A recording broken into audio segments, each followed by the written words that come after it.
Oke, hai. Iya. Halo Mister Halo. balik. Hai, hai, hai, hai. Ya, ya, ya. Halo, halo. Gimana Mister Jim? Tunggu, nyalain lampu dulu. Tunggu ya, gelap. Bali, Denpasar, ada yang dari Medan. Wah, udah 300 teman-teman bergabung. Indeks Dow Jones tuh 4 jam. Apakah Senin akan turun? Turun nggak apa-apa dong, malah oke daripada naik terus, tapi pelan-pelan aja, sideways aja Terang gitu. nggak? Ya, oke, Itu lumayan lah ya. cepat. Nah, kita sapa dulu nih Mister James ini. Hai Mister James, guys. hai, Yes. hai. Nah, Lagi ini adalah berantakan nih rambutnya.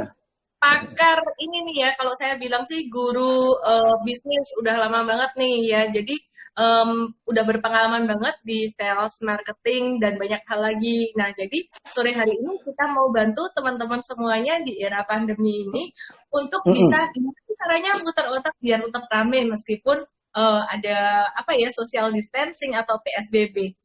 Halo Mr. Yes. James, boleh Hai, perkenalkan hai, hai. diri? Hai Ellen, yes, hai semuanya. Selamat sore. Thanks for coming in. Saya lihat ada teman-teman dari seluruh Indonesia ya, seperti biasa ya Ellen ya. Dan Komunitas mungkin kamu seluruh Indonesia. kita ucapkan selamat buka puasa ya Mr. James buat teman-teman Oh semuanya. yes, yes, yes. Selamat buka puasa kepada teman-teman ya. Oke. Dan tadi saya lihat ada teman saya dari Medan juga join in. Yes. Oke. Sip. Kita hari ini mau bahas apa nih, Ellen? Nah, hari ini sore ini kita mau bahas tentang gimana sih peluang-peluang strategi, tentu saja bahas saham juga dan juga bahas tentang sales nih ya, strategi sales marketing di era pandemi gitu ya. Mungkin Mr. James ada sesuatu yang mau disampaikan gitu. Ya, belakangan ini kita semua tahu ya, Ellen ya, banyak sudah shifting ke online. Oke, banyak sudah shifting ke online. Teman-teman yang bisnisnya memang dari dulu sudah online itu sangat-sangat diuntungkan dengan kondisi kayak gini ya. Dan teman-teman yang dari dulu tidak pernah aktif di dunia online, ya bahkan tidak punya community WhatsApp dan tidak punya aktif di komunitas dan sebagainya ya. Mereka finally kaget loh. Kaget banyak teman-teman kaget, especially orang-orang yang kerja di kantor ya, mendadak dirumahkan, gaji dipotong separuh ya, mendadak kaget dan mereka nggak tahu hal-hal online, sama sekali nggak ngerti tentang online, sama sekali nggak ngerti tentang bagaimana jualan lewat sosmed. Nah itu penting. Tapi orang-orang yang bisa adapt, cepat sih mereka adapt. Tapi kalau yang nggak bisa adapt, ya sekarang lagi kaget lah. Terus itu ada yang nanya tuh Mr. James kalau nggak boleh buka toko di mall gimana? Pihak mall melarang gitu. Ya kalau nggak boleh buka toko di mall, banyak sekali yang ikut my online training ya, yang Zoom Live Interactive Learning itu. Saya sarankan mereka sih, jualan kan bukan hanya harus di toko ya. Jualan itu kita bisa ambil barang-barang kita yang di toko. Dan basically toko kita ada dua kan, toko offline dan toko online. Ya, jadi kalau toko offline sudah nggak boleh dibuka sementara, ya lempar ke toko online. Ya kan? Toko online itu bisa kita punya toko atau kita bisa titip kepada orang-orang yang punya toko online ya.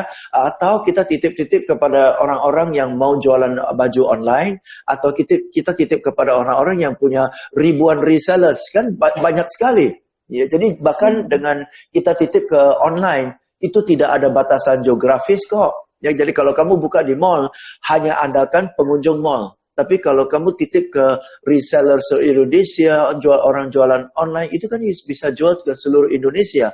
Tanpa bayar sewa, tanpa bayar listrik, semua gratis. Tanpa promo dan sebagainya. Orang-orang yang bantu kamu jualan. So, bisa sih. Sangat memungkinkan kok. Sangat memungkinkan.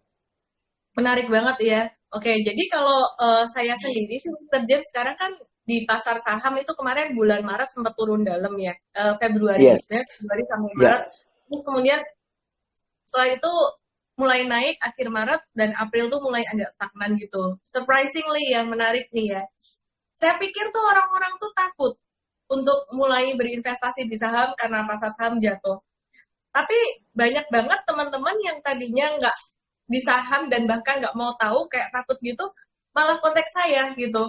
Kontak saya, aku mau dong belajar gimana caranya gitu. Jadi saya kasih tahu Yes. mulai dari yang kecil dulu nih gitu. Mulai dari yang kecil terus saya mulai kasih tahu sahamnya apa.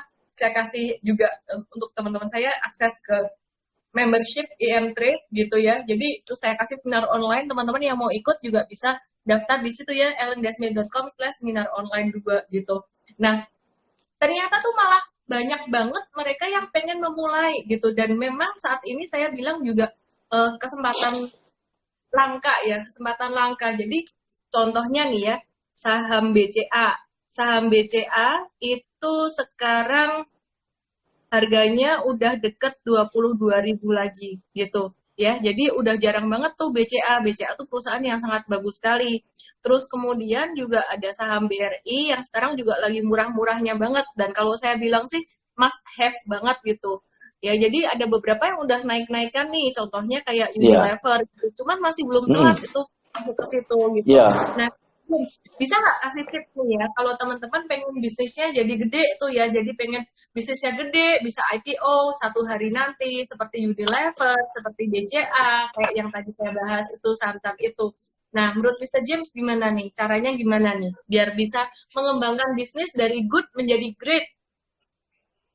Oke, ya kalau mau kembangkan bisnis ya untuk eventually go public ya, oke. Paling penting itu proses dan sistemnya harus in place kan. Ya, proses dan sistem in place, dan paling penting juga harus ada profesional yang running the team. Ya, kalau bisa bukan tim pertama yang foundernya dan sebagainya, tapi benar-benar profesional yang running the team. Ya, karena founder yang menjalankan bisnis dibanding dengan profesional yang menjalankan bisnis berbeda. Ya, kalau founder yang jalankan bisnis cenderung sistemnya tidak terlalu penting karena namanya founder yang jalanin. Pasti mereka habis-habisan apapun yang perlu dikerjakan mereka kerjakan. Ya, jadi akibatnya sistem itu nggak terlalu jalan.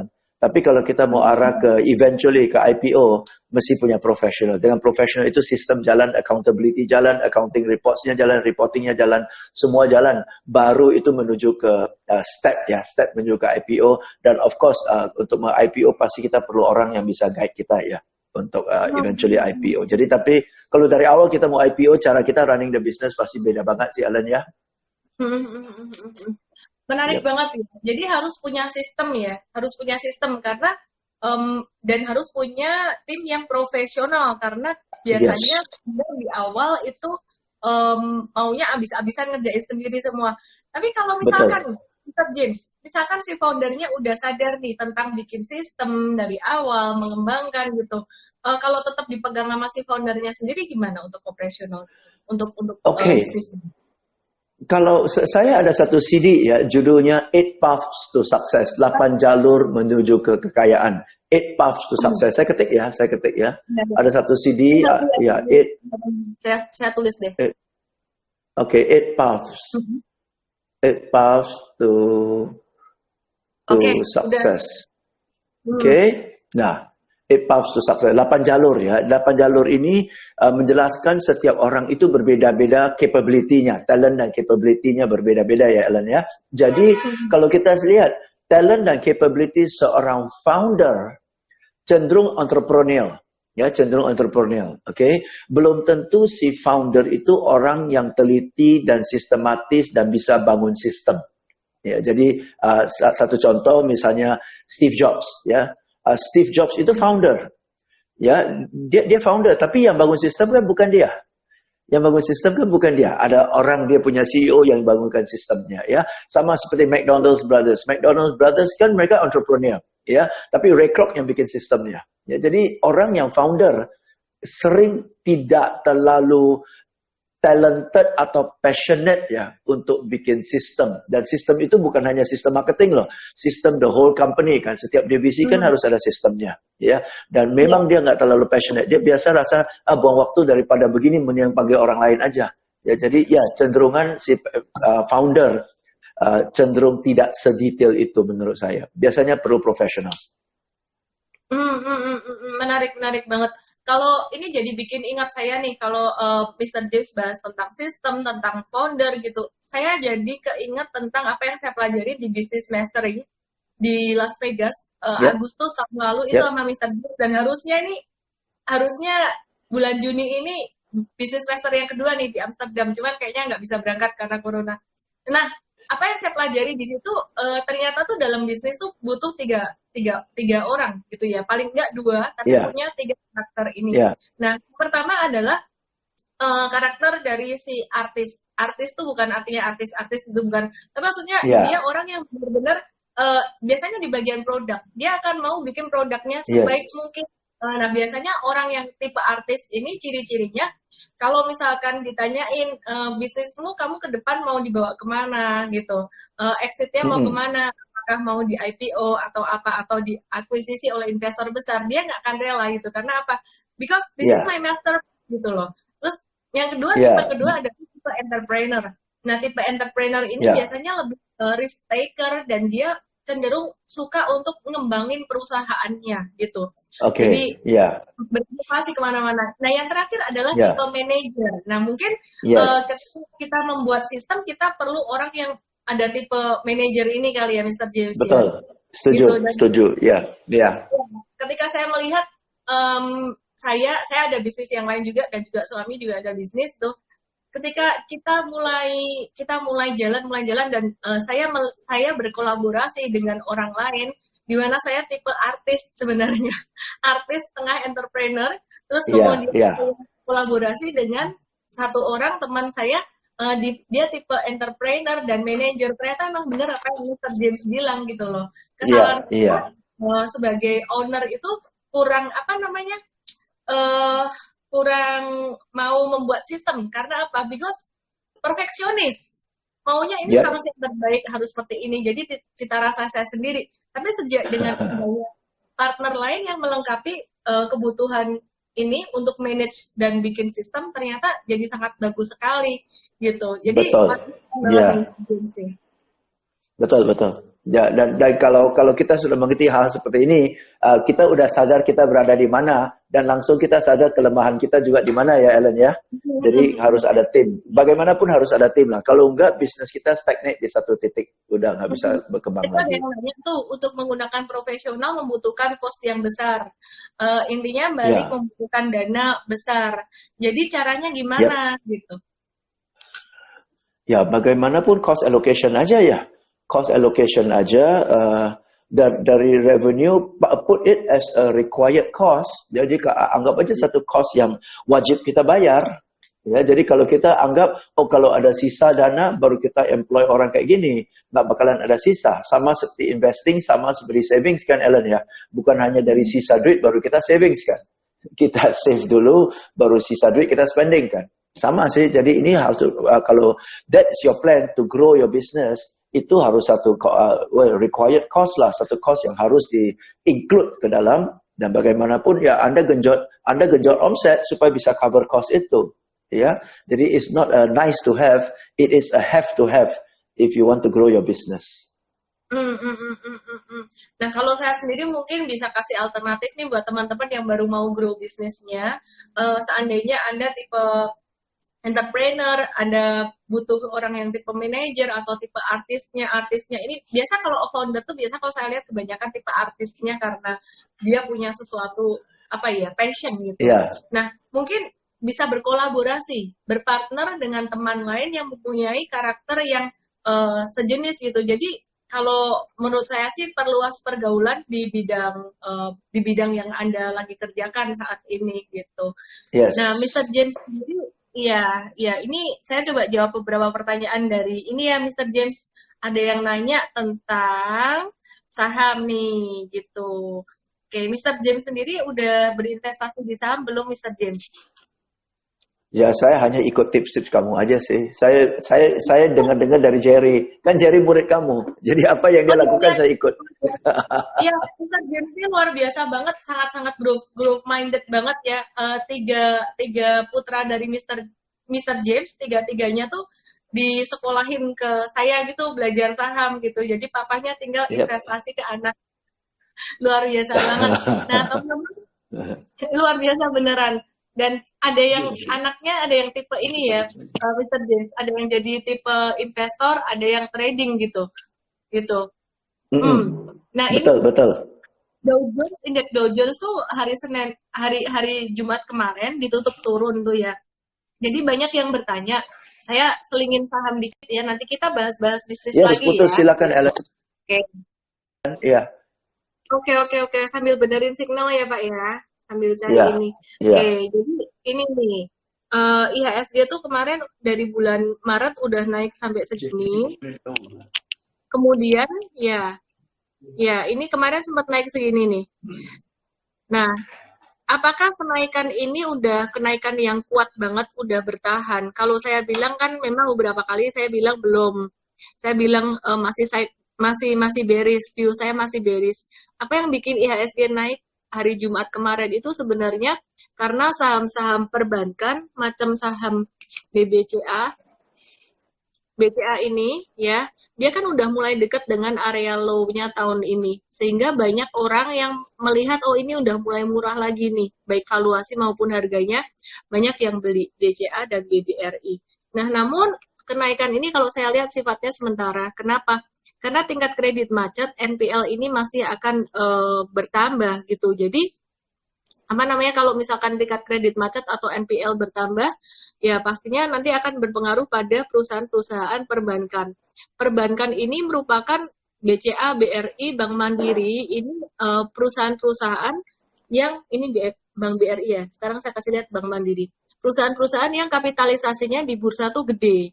Jadi kalau misalkan mereka naik dikit aja, big caps perbankan ini akan membuat IHSG naik. Tapi kalau misalkan BCA, BRI, Bank Mandiri itu turun, maka akan membuat IHSG juga turun juga. Nah, yang menarik kemarin itu yang turun cuma saham-saham perbankan. Jadi perbankan yang diburu kemarin. Untuk saham-saham Unilever, kemudian Indofood dan perusahaan-perusahaan consumer good lainnya masih naik gitu, masih oke gitu.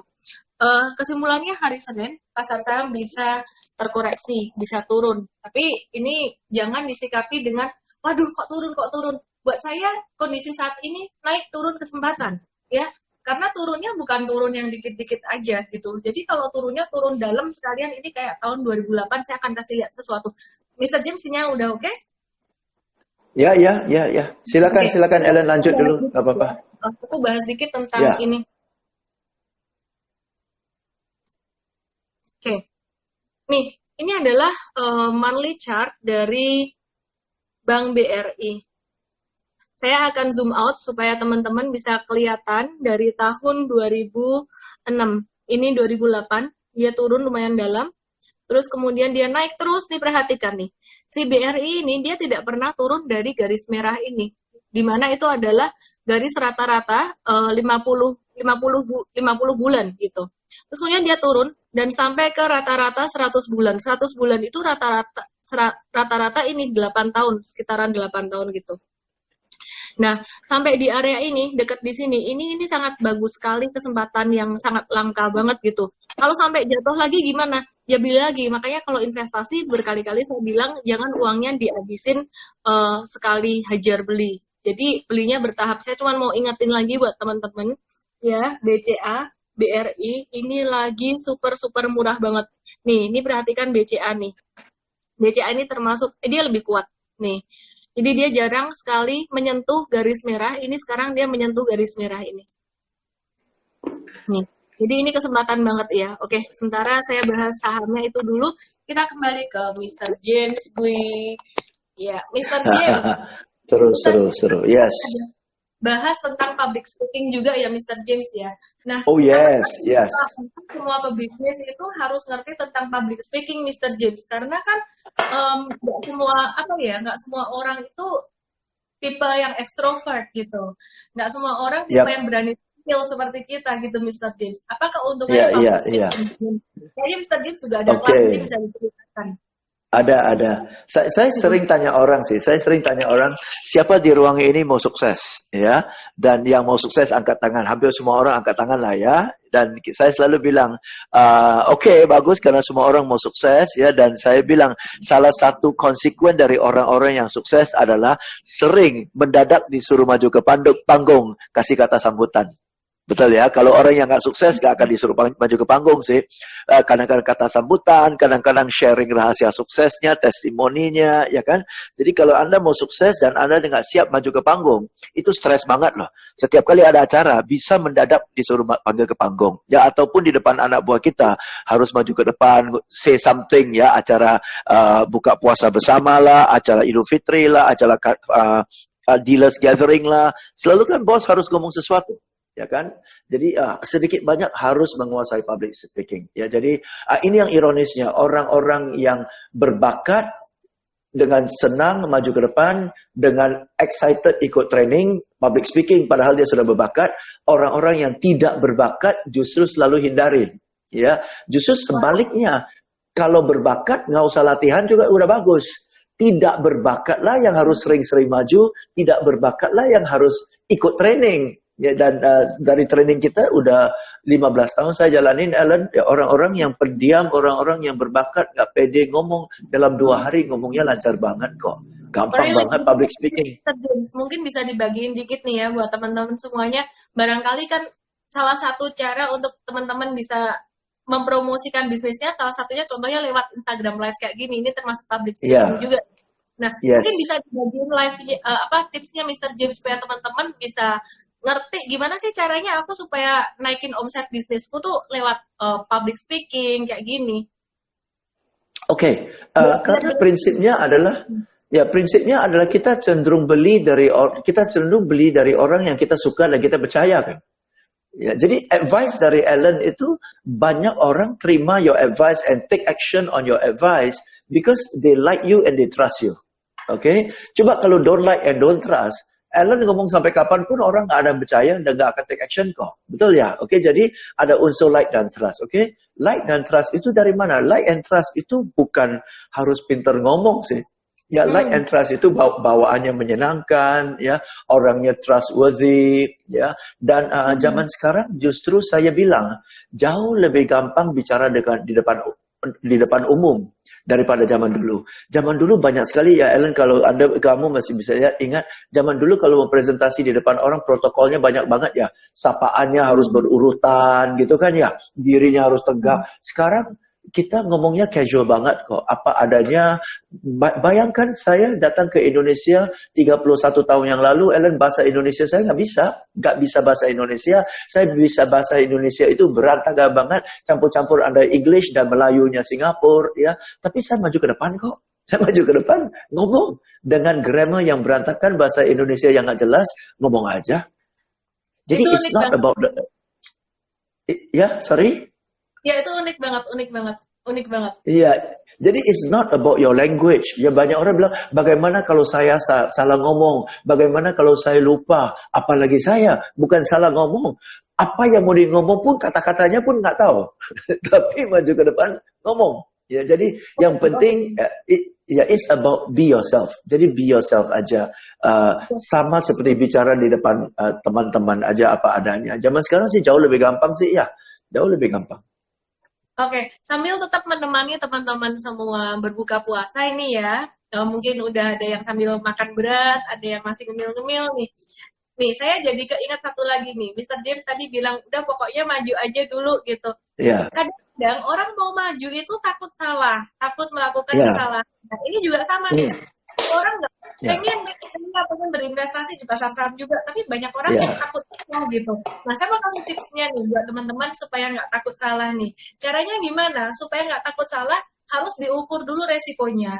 Ya, jadi kalau saya melakukan ini, the worst case, apa yang terjadi? Kalau melakukan ini, keuntungannya apa yang terjadi? Nah, ada satu quote menarik dari Robert Kiyosaki mengatakan bahwa banyak orang tidak mau melakukan sesuatu, tidak mau mencapai kemenangan, hanya karena dia merasa takut gitu ya. Jadi dia merasa takut kalah, padahal dia belum tentu gagal gitu. Tapi banyak orang mau mencapai kemenangan, saya lupa quotes-nya apa, tapi versi Inggrisnya tuh bagus banget, inspiring banget gitu. Nah, tipsnya adalah ukur resikonya. Kalau kita udah ukur resikonya, kita tahu the worst case-nya apa, kita jadi berani melangkah gitu. Gimana caranya supaya kita bisa menerima resiko? Tentu saja start dari resiko yang kecil. Contoh kalau misalkan mulai bisnisnya misalkan bisnis apa? Oh, mau jualan makanan gitu ya. Resikonya apa sih? Resikonya ternyata kalau misalkan saya menyiapkan bahan baku terlalu banyak, atau mungkin siapin tempat buat restoran, ternyata habis itu baru buka ditutup karena pandemi corona. Jadi resiko itu bisa diminimalisir dengan cara kayak gini. Saya kasih contoh nih. Buat teman-teman yang mau bisnis nih, jual bisnis makanan. Jual dulu di Instagram. Kamu masak dulu satu, jual di Instagram. Jual di Instagram, ternyata laris, terima PO, pre-order. Dan mana dari 10 makanan misalkan, ternyata ada 1 atau 2 yang paling laris. Nah, itu jadiin menu utama. Dari situ setelah online, terima pesanan online, baru kemudian teman-teman buka yang offline-nya di mana, maksudnya buka kedai di mana, itu contoh. Di saham juga sama nih teman-teman ya. Jadi kalau di saham, misalkan ini, kemarin ada teman saya yang baru mulai berinvestasi di pasar saham, baru masuk gitu. Uangnya masuk, gitu. Terus kemudian dia nanya, beli saham apa nih kawan gitu. Saya bilang, sekarang sih yang lagi murah banget tuh BCA sama BRI. Jadi dia nanya saya hari Kamis, terus kemudian dia beli. Dia udah buka account dulu sebelumnya. Dia beli hari Kamis, terus kemudian Jumatnya naik. Senang banget dia. Sehari itu dia bisa dapat 6-7% buat pemula, senang banget. Nah, terus kemudian saya tanya dong, oke, sekarang kamu mau ngapain? Mau jual atau mau tahan? Saya kasih tahu, kalau long term investing, mindsetnya adalah membeli bisnis, berarti kamu tahan. Kalau trader, sekarang kamu profit taking. Mindsetnya mendapatkan keuntungan dari selisih harga. Kalau dia bilang, santai bilang, saya mau long term investing gitu. Oke, saya kasih tahu sekarang. Kalau long term investing, the worst case adalah sekarang keuntungan yang kamu dapat ini bisa turun lagi. Dari untung jadi rugi. Kamu bisa terima nggak? Jadi di sini saya meng-coach teman saya itu menyadarkan bahwa ini resiko terburuknya apa? Ini bisa turun lagi. Turun sampai berapa? Nggak tahu. Bulan Maret ini baru permulaan. Pokoknya masih bisa turun lagi. Lo bisa terima nggak? Kalau sampai rugi lagi? Nggak bisa sih. Jadi kesimpulannya, kamu mau jual atau tahan? Jual aja dulu. Pokoknya saya happy dulu. Good, saya bilang gitu. Jadi dari situ ketika kita mengambil keputusan, kita tahu the worst case-nya, risikonya apa. Nah, dari situ kita mulai berani melangkah gitu. Nah, teman-teman yang mau belajar saham, saya ada seminar online setiap hari Sabtu. Ada saya pin itu URL-nya, bisa daftar ke situ. Nah, kembali ke Mr. James nih. Mr. James. Selama ini Mr. James jadi trainer, mengajar, dan bahkan banyak perusahaan di Indonesia, perusahaan gede-gede, bahkan mungkin sampai di luar negeri juga, ini minta tolong sama Mr. James untuk diajarin sesuatu untuk mengembangkan sales, business, marketing, operational, dan lain sebagainya. Menurut Mr. James ya, dari sekian banyak pelatihan dan sekian banyak training gitu, apa sih yang paling penting untuk orang-orang pelajari gitu ya? Mungkin bisa dibagiin di sini sedikit gitu ya, dan trainingnya apa aja? Boleh kok diceritain di sini. Jadi boleh. Untuk mempromokan training-training kita. Kenapa? Karena itu sama aja kita memberikan manfaat buat orang lain gitu ya. Silakan diceritakan. Selama ini paling banyak yang minta saya training itu untuk sales. Ya, karena kalau di Indonesia orang pikir tentang sales training biasanya nama saya muncul, ya. Karena saya sudah bawa banyak sekali training di sales, dan kenapa orang suka panggil? Karena hasilnya nyata. Hasilnya itu setelah training, salesnya meningkat. Ya, bahkan baru 2 minggu yang lalu kan saya ada in Zoom online, interactive online learning ya, tentang selling, handling objections dan sebagainya. Saya kasih teknik-teknik via Zoom begini aja. Mereka catat, mereka keluar, telepon klien, closing loh. Karena tekniknya real. Jadi kita nggak pakai teori, Alan. Iya. Benar-benar kasih teknik. Sorry? Coba contoh sorry. Ajarin saya misalnya. Jadi contoh handling objections, ya. Jadi handling objections, banyak orang kalau customer punya keberatan, bilang mahal, katakan customer bilang mahal, si orang sales pasti udah, oh Bu Ellen nggak mahal Bu, karena gini. Jadi seolah-olah orang sales ini membantah dan berdebat sama Ellen. Ya, akibatnya you mundur kan. Ya udah kalau nggak mau udahlah, malas dah ya. Tapi kita ajar mereka, oh ya Bu Ellen, Ibu Ellen bilang mahal dari sisi mana Bu Ellen ya? Dari Ibu Ellen ceritakan ya. Dari sana Ibu Ellen cerita, lalu kenapa ini penting buat Ibu Ellen? Karena saya khawatir begini, saya concern begini. Oh, jadi ternyata yang terjadi objection bukan mahalnya, tapi saya khawatirnya sini, saya concernnya di sana. Oh Ibu Ellen kalau begitu nggak usah concern, saya paham Bu. Perasaan ibu ya, sebenarnya banyak customer saya awal-awal juga rasa demikian ya, namun setelah saya jelaskan kepada mereka yakin, mereka ambil, dan sekarang mereka happy banget Bu. Yuk saya jelasin ke ibu ya Bu ya, saya kasih ibu lihat angkanya ya, udah selesai. Jadi mahal itu bukan di debate, hanya diajak yuk, jadi bukan hitting tapi dialog kan. Dialog. Ya, jadi itu teknik yang simple, tapi banyak orang sales nggak tahu karena nggak pernah diajarkan hal-hal seperti ini di kantor ya. Jadi saking banyak yang ikut training dan hasilnya bagus, banyak yang minta saya, Pak James itu topik bisa diulang nggak? Bisa. Minggu depan saya akan ulang topiknya. Handling objections, closing the deal, sales, semua nanti lihat di Instagram saya aja. Semua topik-topiknya ada di Instagram saya, oke? Atau teman-teman bisa DM saya, ya. saya mau belajar juga nih sama Mr. James nih. Jadi yang menarik nih, saya baru aja ajarin anak saya. Yang kedua itu saya ajak dia untuk berinvestasi saham dikit-dikit gitu. Terus kemudian yang pertama saya ajarin dia untuk berdagang. Dikit lah, kecil-kecilan gitu, jualan pulpen, apa gitu. Nah, nanti saya akan ajak Valen untuk lihat juga nih buat nonton cara jualannya Mr. James nih ya. Ngomong-ngomong anak saya yang yang gede, Valencia, itu dia juga murid dari Mr. James Kui nih. Semua pelatihan Mr. James ini udah dihajar semua sama anak saya. Dan seorang Mr. James ini yang saya suka adalah pendekatannya yang memang friendly and fun banget gitu ya. Jadi kelihatan dari tadi gimana sih caranya handling objection kalau misalkan orang bilang mahal. Pasti saya tadi juga mikirnya akan ngejawab, oh nggak mahal kok karena produk kita punya keunggulan ini. Dan surprisingly, Mr. James bukan dengan pendekatan yang mendebat orang, tapi nanyain. Tadi nanyain apa yang Anda pikirkan, kayak gitu-gitu ya, Mr. James ya. Jadi dengan mendengar kita bisa menjawab dengan lebih baik. Yang menarik nih ya, anak saya tuh ikut pelatihan sebelumnya. Ada ikut satu pelatihan untuk sukses anak-anak kayak gitu, accelerated learning or something stuff like that gitu.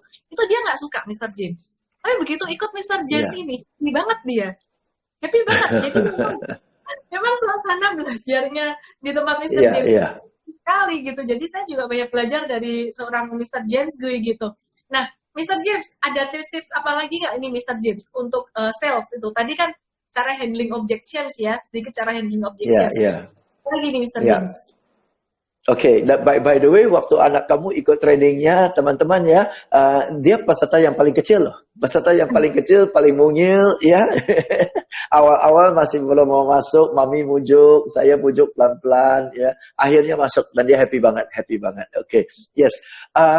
Tips untuk sales juga ya, Ellen ya. Tips adalah banyak orang sales. Katakanlah setelah dia sudah handle objection-nya ya, customer bilang mahal, dia sudah atasi, dia sudah bisa jawab ya, tapi dia agak kagok untuk minta order. Ya, banyak orang sales kagok untuk closing the order. Misalnya ya, oke ya, mahal, Ibu Ellen bilang mahal dari sisi mana? Oke, jadi Bu saya jelasin ya Bu ya, oke, hitung-hitungan ya Bu. Jadi Ibu Ellen lihat kan ya Bu Ellen ya, ternyata nggak terlalu mahal kan ya. Nah Ibu Ellen ya udah mangguk kan ya, dan mestinya kan itu udah closing kan, Ellen, mestinya udah closing kan, ya. Tapi orang sales itu malah, jadi Bu Ellen, menurut Ibu Ellen gimana? Ya udah closing malah tanya menurut Ibu gimana? Karena ditanya Ibu Ellen gimana, Ibu Ellen sih bagus sih, cuma saya pikir-pikir dulu ya, kan hilang, loss. Ya di momen yang harus closing dia tidak tahu tekniknya, dia nggak tahu caranya, dia malah tanya gimana. Jadi mestinya, begitu Ibu Ellen sudah lihat, oh ya, benar juga ya, nggak terlalu mahal sih sebenarnya, kembali modal ya. Jadi Ibu Ellen mau bayar pakai cash atau pakai kartu kredit Bu? Udah langsung closing kan? Jangan menurut Ibu Ellen gimana kan? Kalau menurut Ibu Ellen gimana kan bisa lebar kemana-mana kan? Tanya Ibu Ellen mau pakai cash atau pakai kartu kredit Bu? Atau Ibu Ellen mau ambil angkatan yang weekday atau angkatan yang weekend, betul kan ya? Oke ya, Ibu Ellen mau daftar Ibu Ellen sendiri atau sekalian dengan suami atau dengan anak Bu? Ya kan sekalian cross sell kan? Jadi dia pikirkan saya sendiri atau suami ya, saya sendiri atau anak ya. Sementara saya sendiri dulu dah. Ya udah daftar, mau kartu kredit atau cash? Kartu kredit aja deh, kan daftar. Mau weekday atau weekend? Weekend kan daftar. Jangan tanya jadi, gimana. Cara kita bertanya terhadap orang itu menentukan hasil gitu ya Mr. James. Sangat. Dan itu pun saya aja di dalam training. Maka setelah training, ikut 2 hari aja loh Ellen. 2 jam, 4 jam. 4 jam aja closingnya double. Hanya teknik sederhana ini. Dan dalam 4 jam itu saya aja pasti banyak sekali lah teknik-tekniknya. Ya, jadi you teach shares tekniknya, saya teach selling techniques. Menarik banget. Oke, kita bahas saham dulu dikit ya Mr. James ya. Yes. Karena kalau kita kadang-kadang suka cari rekomendasi saham sih ya. Sure. Ini ini saya kasih lihat ya teman-teman. Ini adalah saham Mayora Indah. Ini saham Mayora Indah TBK. nggak lihat di sini.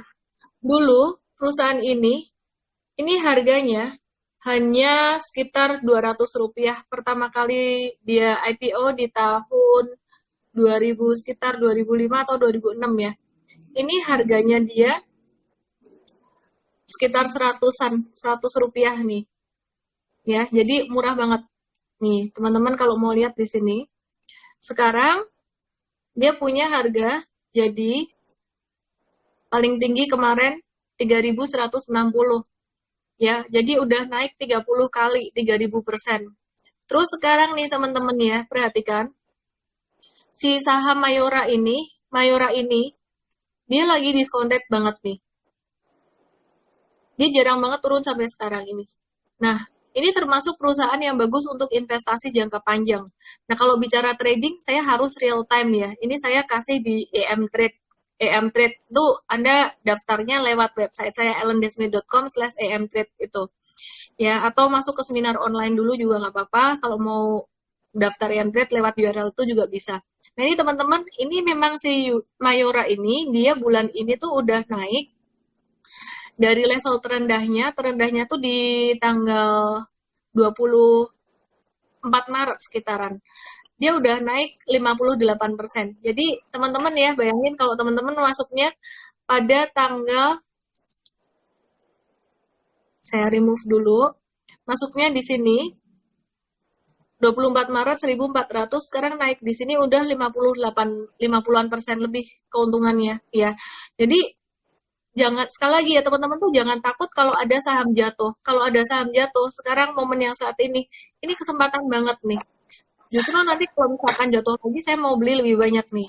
Nah, terus sekarang perhatikan, apakah sudah terlambat? Kalau short term trading memang saya harus benar-benar real time.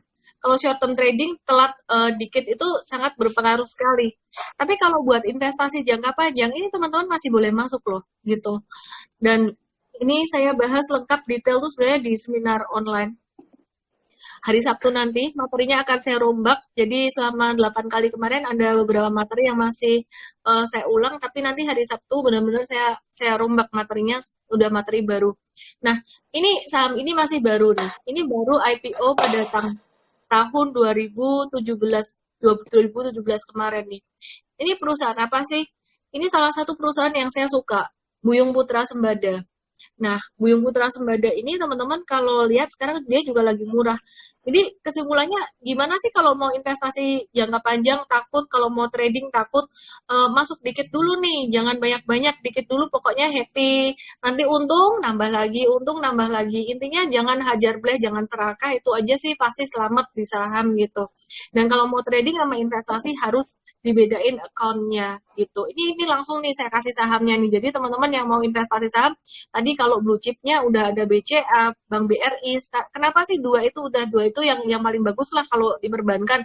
Bank Mandiri dan BBNI oke juga. Nah, untuk consumer good yang blue chip tadi ada saya bahas, Indofood sih belum saya bahas ya. Tapi tadi ada consumer staples, Unilever, terus kemudian sekarang saya bahas si Hoki dan Mayora. Jadi kalau mau cari perusahaan yang masih baru itu Hoki, kalau yang udah lumayan jalan tuh Mayora gitu. Ya, nanti barangkali Jerry lihat juga ya. 3 loh anaknya Mr. James, wah hebat-hebat banget memang. Oke, Mr. James. Siapa dulu dong gurunya? Yes. Yang paling kecil paling interested tuh. Paling kecil. Iya. Selain tadi, mungkin kita kan lebih banyak ke sales ya. Tadi jurusnya yang pertama adalah handling objection. Kemudian yang kedua tadi adalah jurus bertanya dengan benar gitu. Langsung dan jurus closing, gitu. Ada nggak jurus yang ketiga untuk sales nih? Sebenarnya semua jurus itu ya penting ya. Jadi untuk orang sales itu ya banyak orang punya mispersepsi orang sales itu harus pintar berbicara. Ya, justru sebaliknya orang sales itu semakin banyak berbicara kadang-kadang semakin menyebalkan ya. Jadi orang sales itu ya betul nggak? Jadi terlalu pushy gitu ya, terlalu pushy ya. Jadi sebenarnya orang sales itu kalau dia bisa biarkan bukti yang berbicara itu jauh lebih efektif. Nah, Ellen dari tadi teman-teman bisa lihat Miss Ellen May ya, dari tadi kan yang ditampilkan adalah grafiknya. Jadi bukti yang berbicara kan. Bukti yang Betul. berbicara. Coba dari tadi Ellen ngomong terus tanpa ada grafik. Ya terima sih terima, tapi okay, hold on, wait, di mana nih? Ya kan, jadi bukti yang berbicara. Kita orang sales hanya fasilitator aja. Ya, jadi banyak orang sales. Nah, untuk sampai bukti bisa berbicara, Ellen kan sudah siapkan grafiknya, sudah standby just in case, betul ya? Orang tanya atau kamu melontarkan sesuatu, ada buktinya. Nah, banyak orang sales ketemu customer tanpa ada bukti, tanpa ada hitung-hitungan. Customer bilang mahal, dia bilang nggak mahal. Berdasarkan apa bilang nggak mahal? Penjelasan, ngomong, vokal. Coba bisa kasih lihat nggak? Bilang mahal dibanding dengan produk kompetitor. Selisihnya berapa? Selisihnya Rp300.000. Oke, kasih orang lihat. Berdasarkan apa kamu punya lebih mahal Rp300.000. Tapi hasilnya lebih bagus. Manfaatnya bisa begitu. Bisa tahan lebih lama. Pengiritannya jadi berapa banyak. Revenue-nya meningkat. Cost efektifnya berapa. Sehingga orang lihat, wah saya bayar Rp300.000 lebih mahal. Tapi saya ngirit 15 juta loh, worth it banget kan? Gitu kan, biar angka yang bicara. Nah, banyak orang sales nggak bisa hitung-hitungan. Karena banyak orang sales bukan berlatar belakang hitung-hitungan. Keren banget nih. Jadi dia pakai ngomongan. Iya. Nih, kan dibilang mahal. Kita kasih data, mungkin hasilnya gimana, kualitasnya gimana, data ya bandingannya. Nah, pertanyaan saya nih Mr. James, kan kalau tadi misalkan kompetitor punya kayak gini gitu. Pertanyaan saya nih ya, yang pertama, mungkinkah si customer itu yang tadinya nggak kepikiran untuk ke kompetitor malah jadi kepikiran ke sana gitu? Oh enggak, karena kita tanya dia mahal berdasarkan apa kan? Berdasarkan apa maupun berdasarkan siapa. Jadi dia sudah kasih contoh. Dia kasih contoh. Oke, dia kasih contoh sehingga patokan kita adalah berdasarkan dari dia. Jadi selalu kita tanya. Dia bilang mahal, kita tanya dulu. Mahal dari sisi mana? Oke, mahal bisa jadi dari sisi dibandingkan dengan orang lain. Mahal juga bisa dari sisi dia hanya mau tawar-menawar. Mahal juga dari sisi dia ragu apakah ini worth it atau tidak. Mahal dari sisi dia belum ada budget. Mahal dari sisi mana sih?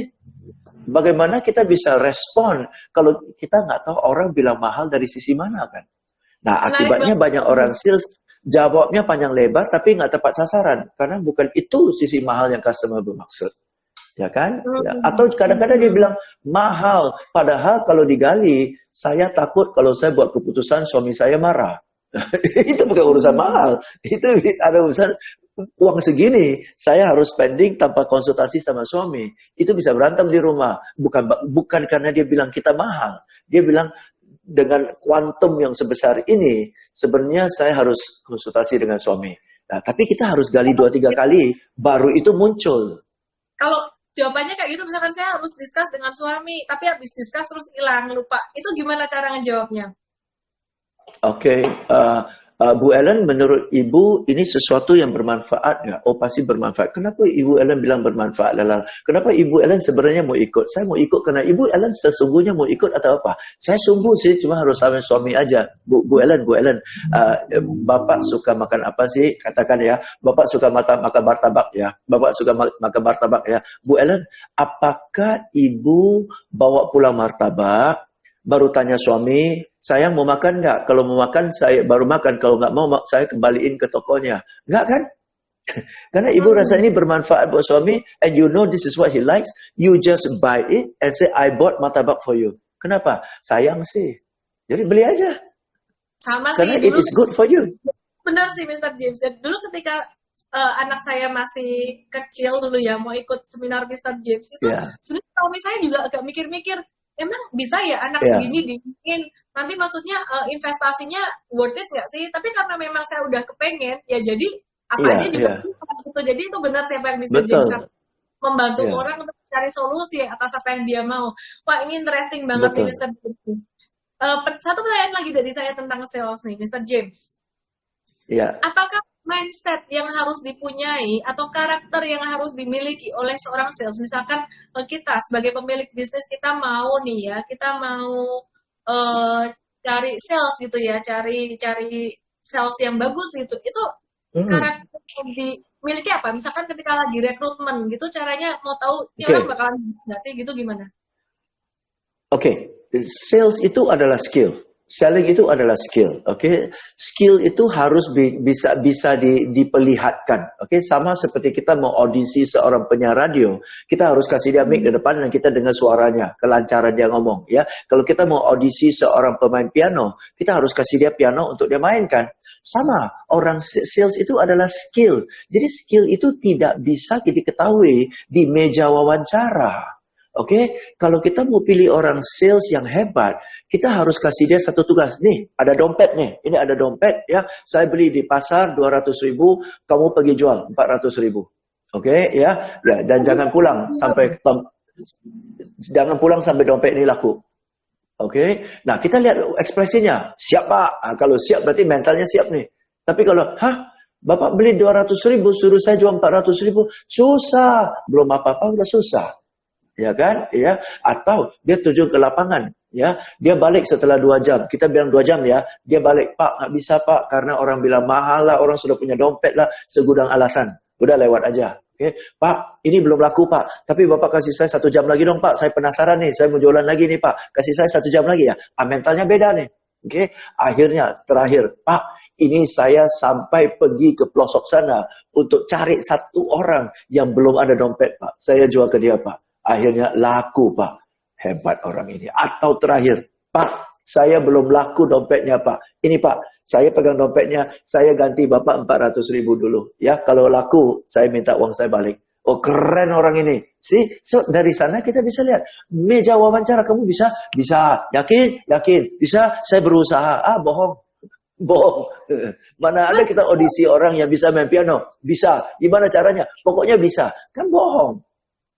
Terus kalau misalkan ini Mr. James, sekarang kan lagi kondisi pandemi ya, teman-teman kalau misalkan mau baru banding setir nih ke online bisnis gitu, nah dia mau cari sales untuk online bisnisnya kayak gitu. Sekarang gimana caranya ngetes secara online Mr. James kalau kita nggak bisa suruh dia pergi keliling jualan ini?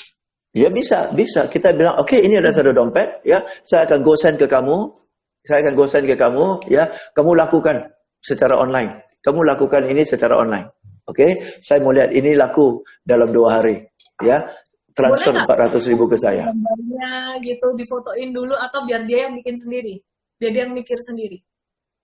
Boleh terserah. Terserah kita mau lihat mana ya. Kalau kita mau lihat kreativitasnya, suruh dia bikin sendiri. Tapi kalau kita mau lihat mindsetnya, kita pepetin dia. Wah, kirim dompet ya? Iya, saya kirim dompet loh.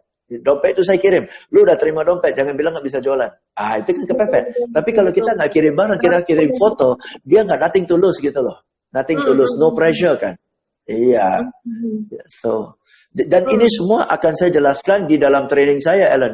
Di dalam training online, saya sudah jalanin 10 topik terakhir online. Dan ini akan diulang minggu depan. So, teman-teman kunjungi web Instagram saya dan kunjungi Instagram saya @jamesgui dan bisa lihat topik-topiknya semua kok. Ya, Mr. James punya ini nggak sih Mr. James mungkin seminar yang general aja dulu, mungkin jangan yang workshop atau apa dulu gitu gratis, nanti jadi teman-teman yang masuk ke seminar online saya ini bisa saya kasih gratis juga gitu buat Mr. James. Oke.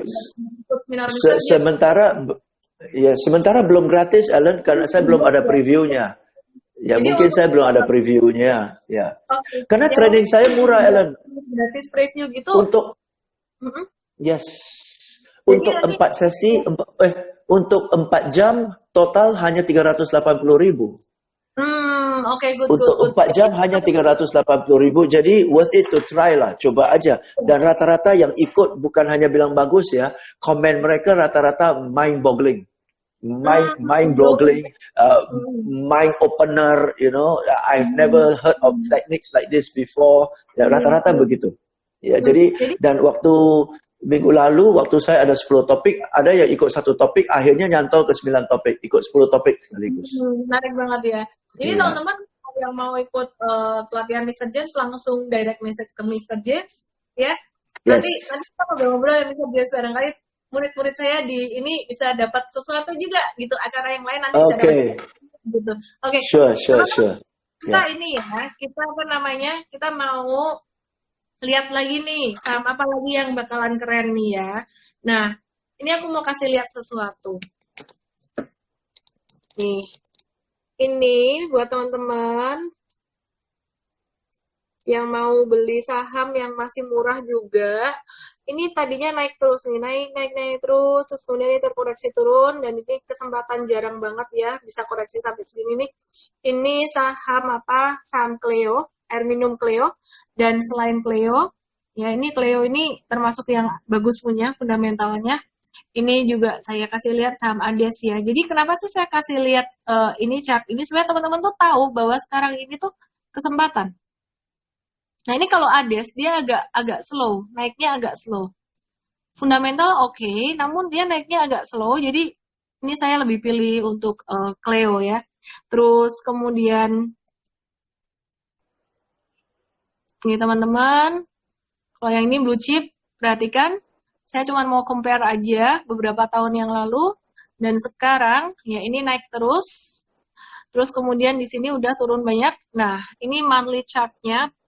Terus kemudian saya mau kasih lihat untuk perusahaan. Sekali lagi saya ingatkan, kemarin mungkin kalau yang udah lihat live saya udah pernah tahu ya. Ini sorry saya nggak bisa baca pertanyaan, entah kenapa dia berhenti ininya jalannya. Nih, jangan berinvestasi di perusahaan komoditas. PTBA Bukit Asam Tbk, ini teman-teman kalau di sini investasi di komoditas batu bara, ini bagusnya cuma buat trading ya. Kalau menurut saya ya, mungkin trading tuh bukan melulu trading one day loh. Saya pernah nge-hold saham batu bara trading tuh beberapa bulan di tahun 2016 gitu. Jadi kalau untuk investasi yang hold sampai lama banget itu jangan di mining atau di komoditas. Kenapa? Karena cyclical. Dan itu tadi batu bara, sekarang saya ganti CPO, Astra Agro Lestari. Anda akan lihat bahwa trennya sama, ke samping terus gitu.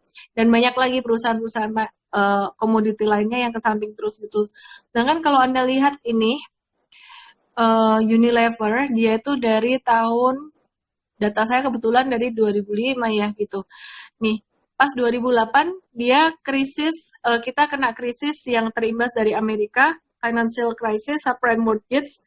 Unilever ini satu-satunya perusahaan yang stagnan ke samping, dia nggak turun ke bawah, di mana semua perusahaan yang lainnya turun ke bawah hancur-hancuran 2008 kemarin.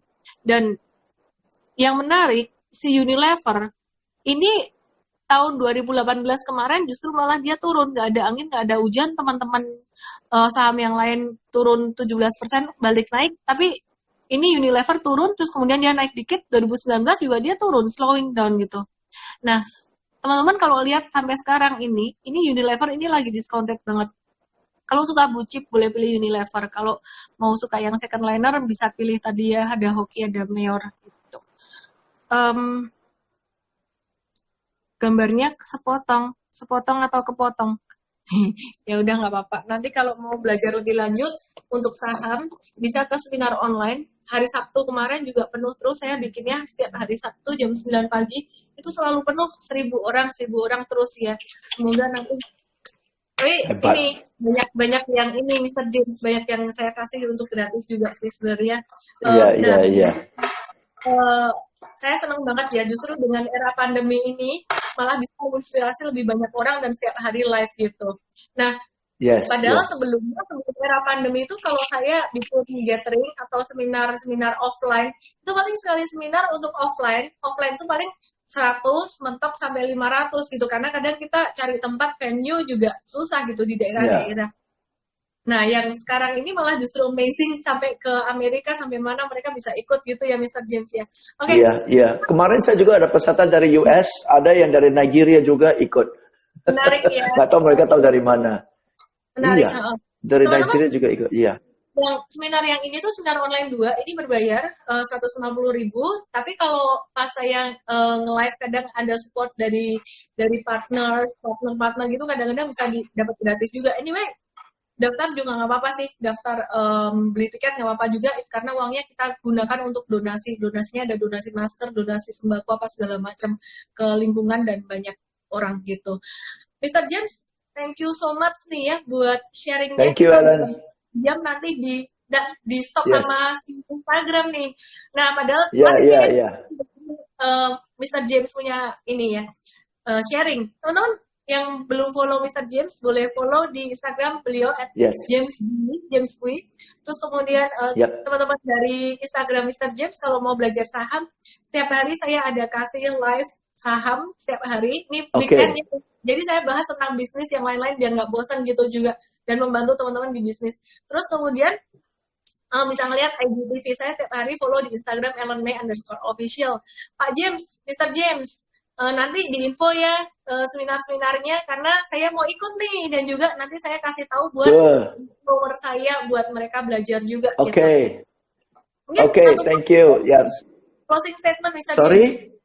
Closing Closing statement. statement ini.